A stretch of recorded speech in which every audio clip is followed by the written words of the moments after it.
Hello दोस्तों, आज के इस वीडियो में हम लोग मौर्यकालीन प्रशासन व्यवस्था के बारे में पढ़ेंगे।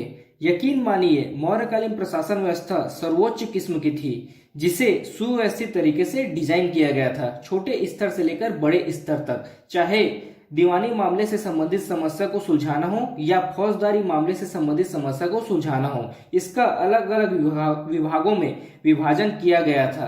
तो चलिए वीडियो स्टार्ट करते हैं और मौर्यकालीन प्रशासन व्यवस्था के बारे में पढ़ते हैं। सबसे पहले देखते हैं प्रांतीय प्रशासन व्यवस्था। इसका सबसे छोटा स्तर होता था ग्राम और सबसे बड़ा स्तर होता था प्रांत। इसमें अलग अलग विभागों में सभी को विभाजित किया गया था और सभी स्तर के प्रधान समस्या को सुलझाते थे और शासन प्रशासन संबंधित कार्यों को पूरा करते थे अपने स्तर पर। तो प्रांतीय प्रशासन व्यवस्था, इसका सबसे छोटा इकाई होता था ग्राम या गांव और इसका प्रधान को कहा जाता था ग्रामिका या ग्रामीक। अगर गांव का प्रधान महिला हो तो उसे कहा जाता था ग्रामिका और वह पुरुष हो तो उसे कहा जाता था ग्रामीक। उसके बाद 10 ग्राम के समूह को संगणक कहा जाता था और इसके प्रधान को कहा जाता था गोप। फिर 200 गांवों के समूह को कहा जाता था खारवटिक और इसके प्रधान को कहा जाता था खारवटिक। फिर 400 गांवों के समूह को कहा जाता था द्रोणमुख और इसके प्रधान को कहा जाता था द्रोणमुख।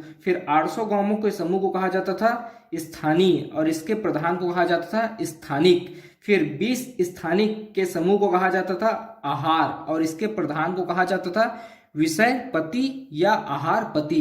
फिर 20 आहार के समूह को कहा जाता था एक मंडल और इसके प्रधान को कहा जाता था प्रदेष्ठा या प्रादेशिक।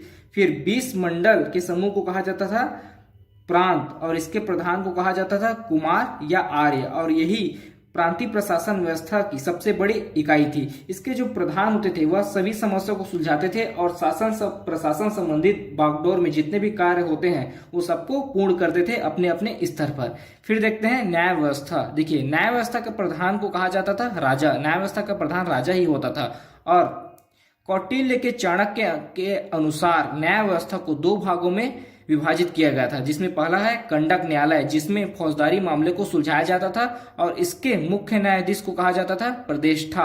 दूसरा होता है व्यवहारिक न्यायालय, इसमें दीवानी मामले को सुलझाया जाता था और इसके मुख्य न्यायाधीश को कहा जाता था व्यवहारिक।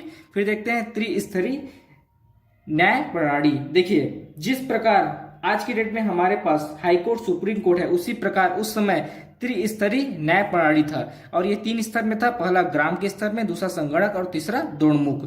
ग्राम के स्तर में जनपद संधि न्यायालय था और इसके मुख्य को कहा जाता था ग्रामीक। संगणक के स्तर में था संगणक न्यायालय और इसके मुख्य को कहा जाता था गोप और द्रोणमुख के स्तर में था द्रोणमुख न्यायालय और इसके मुख्य को कहा जाता था द्रोणमुख।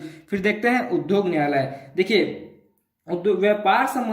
व्यापार संबंधित समस्या को सुलझाने के लिए उद्योग न्यायालय की व्यवस्था किया गया था और व्यापारियों की संगठन को कहा जाता था सैनिक और व्यापारिक न्यायालय को कहा जाता था श्रेणी न्यायालय और इसके मुख्य न्यायाधीश को कहा जाता था सर्वश्रेष्ठी।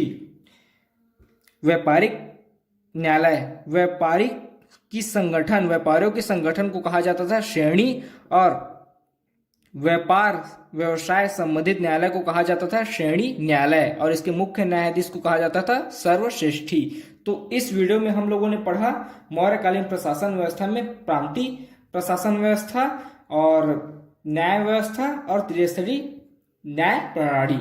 तो आपसे एक रिक्वेस्ट है, अगर अभी तक आपने हमारे चैनल हिंदी वॉइस को सब्सक्राइब नहीं किया है तो प्लीज चैनल को सब्सक्राइब करें और वीडियो को लाइक शेयर जरूर करें। फिर मिलते हैं नेक्स्ट पार्ट में।